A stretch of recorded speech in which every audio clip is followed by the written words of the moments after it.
Chen Tang was notorious in school for his obsession with the internet. Unlike others, he was fascinated by horror movies and novels. Late at night, he would immerse himself in those terrifying stories, sometimes scaring himself so much that he wouldn't dare go to the bathroom. Tonight, he decided to continue watching the horror movie he hadn't finished last time, The Four Ghosts of Torment. Upon arriving home, Chen Tang eagerly turned on his computer. However, before he could press the play button, a dialog box suddenly popped up at the bottom of the screen, causing him to frown. He tried to close it directly but found that it wouldn't close and instead enlarged. "Do you want to see a ghost?" The words appeared as if soaked in blood, exuding an eerie atmosphere. Curiosity got the better of Chen Tang, and he clicked on it. Lines of terrifying instructions appeared on the screen. First, before midnight, place 3 incense sticks and 2 white candles at the entrance of your room and light them. Second, cut your right index finger with a knife and draw an arrow on the ground at the entrance with your blood. Third, you must sit in front of the computer, turn on the camera facing yourself, and hang a red string from your right index finger, throwing the other end onto the bed. Fourth, if you want to communicate with it, touch your headset with your bloody index finger and tie the red string to the headset. "Let's give it a try tonight and show off to my classmates tomorrow," Chen Tang decided with a smile. In Chen Tang City, there was an ancient legend. In the suburbs stood an old bridge called the Yin-Yang Bridge, which was said to connect the human world and the underworld. At midnight, ghosts would cross this bridge to enter the human realm. To prevent misfortune, the ancient residents would light incense and candles at the bridge and draw talismans with blood to suppress the evil spirits. Chen Tang had heard this legend since he was a child, but he always thought it was just a story to scare children. However, tonight's experience made him uneasy. Time flew by and the clock on the wall pointed to 11:59 p.m. Chen Tang quickly took out the prepared incense sticks and candles, placed them at the entrance of his room, and lit them. With only 40 seconds left, he took out a blade and, without hesitation, cut his right index finger. Blood flowed out, and he drew a blood arrow on the floor. Then he hurried back to the computer, skillfully tied the red string to his finger, and threw the other end onto the bed. Taking a deep breath, he turned on the camera. Tick-tock, it's now midnight. The clock chimed, and Chen Tang felt a chill. The candle flames flickered restlessly. Suddenly, a shadowy figure floated in from the entrance. The figure, with disheveled hair and dressed in a white dress, walked straight to the bed and tied the red string to its hand. Chen Tang turned to look at the bed and found nothing there, but the other end of the red string was suspended in the air. "Oh my God!" Chen Tang screamed, preparing to flee the room, but the scene on the computer screen froze him in place. The white figure stood behind him, its blood-red eyes staring at him, its lips moving as if speaking. A dialog box requesting a voice connection popped up on the screen. Trembling, Chen Tang put on his headset. At some point, the red string had tied itself to the headset.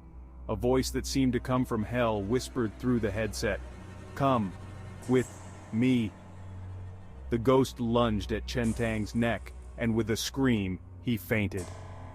The next day, Chen Tang woke up to find himself sitting in front of his computer, which had automatically shut down. Through the black screen, he saw a pink fingerprint on his neck. Chen Tang, still shaken, recalled the events of the previous night, his heart racing. He decided not to mess with such frightening things again, but his curiosity wouldn't let him forget that suffocating moment. Picking up his phone, he found a message from an unknown number. "Do you want to see me again?" Chen Tang froze, his blood running cold. He tried to convince himself it was just a dream, but the wound on his finger and the mark on his neck were undeniable proof of the previous night's reality. Hesitating, he replied, "Who are you?" The response was swift. "I am the ghost you summoned." A chill ran down Chen Tang's spine. He dared not continue the conversation and threw the phone aside. Strangely, the phone screen lit up on its own, and more messages appeared. "Tonight at midnight, light the candles again and prepare to meet me." This time, Chen Tang felt unprecedented fear. He couldn't attempt anything like this again, but curiosity still gnawed at him like a venomous snake. He decided to seek help from his friend Li Jie. Li Jie was the only one in school who had in-depth knowledge of the supernatural. When Chen Tang told him what had happened, Li Jie looked unusually serious. "This is not an ordinary prank. You might have summoned something that shouldn't exist." "What should I do?" Chen Tang asked anxiously. "You must perform a reverse ritual before midnight to completely sever the connection with the ghost." Li Jie explained the steps in detail. At midnight, Chen Tang prepared all the materials again, following Li Jie's instructions for the reverse ritual. He lit a black candle in the center of the room, cut his left index finger, and drew a reverse arrow. Then he retied the red string to the headset. As the time approached midnight, Chen Tang's heartbeat quickened. He took a deep breath and began reciting the incantation Li Jie had taught him. The candle flames flickered wildly, and a chilling wind swept through the room, dropping the temperature drastically. At the stroke of midnight, Chen Tang felt a powerful force surge through the room. The deep voice echoed through the headset once more. "You cannot escape me." "Go to hell!" Chen Tang shouted, pressing the headset firmly and continuing the incantation. The force grew more violent, as if trying to tear his soul apart, but as he uttered the final word, all the phenomena abruptly ceased, and the room returned to normal. Chen Tang collapsed to the ground, gasping for air. The headset fell to the side, the red strings scattered on the floor.